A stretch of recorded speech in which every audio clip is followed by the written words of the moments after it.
So close it's so far.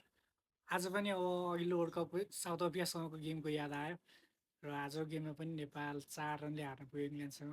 अघिल्लो world कपमा south अफ्रिकासँग 1 रनले हारेको थियो र त्यही म्याचको याद दिलायो आज पनि। र जितिसकेको थियो, जित्न लागिसकेको थियो, 6 बलमा 10 रन मात्र चाहिएको थियो। लास्ट ओभरमा एक्जिक्युट हुन सकेन सटहरू र एकदम राम्रो बलिङ पनि गर्यो साम करणले। र नेपालको म्याचको कुरा गर्नुपर्दा आज बलिङ फिल्डिङ अझ नेपालको जुन बेस्ट थियो त्यो अनुसारको बलिङ फिल्डिङ त भएन।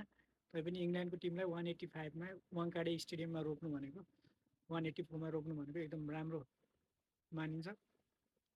र चेज पनि त्यही अनुसार राम्रो गरेर जुन नसोचेको ब्याटिङ गरेको थियो नेपालले गरेर चाहिँ मिडल अर्डरमा नि एकदम राम्रो पार्टनरसिपहरू गर्दै लैरहेको थियो। ओपनिङमा कुशल भुटेलले राम्रो स्टार्ट दिइरहेको थियो, तर लास्टमा लोकेश बमले पनि फिनिस गर्नै लागिसकेको थियो, तर लास्टमा हुन सकेन। लक पनि रहेनछ कि भनौँ, अब लास्टमा गएर हार्नु पुग्यो आज पनि फेरि नेपाल। र अझ म्याचहरू बाँकी नै छ, सुपर 8मा पुग्ने चान्स बाँकी नै छ। राम्रो गर्नेछ अब आउने म्याचहरूमा नि भन्ने आश गरौँ। र वेस्ट इन्डिजलाई जित्नु पऱ्यो अब मेन भने, त्यो बाहेक कुनै उपाय छैन। आज गेम जितेको भए केही एडभान्टेज हुन्थ्यो नेपालको लागि। So close it's so far.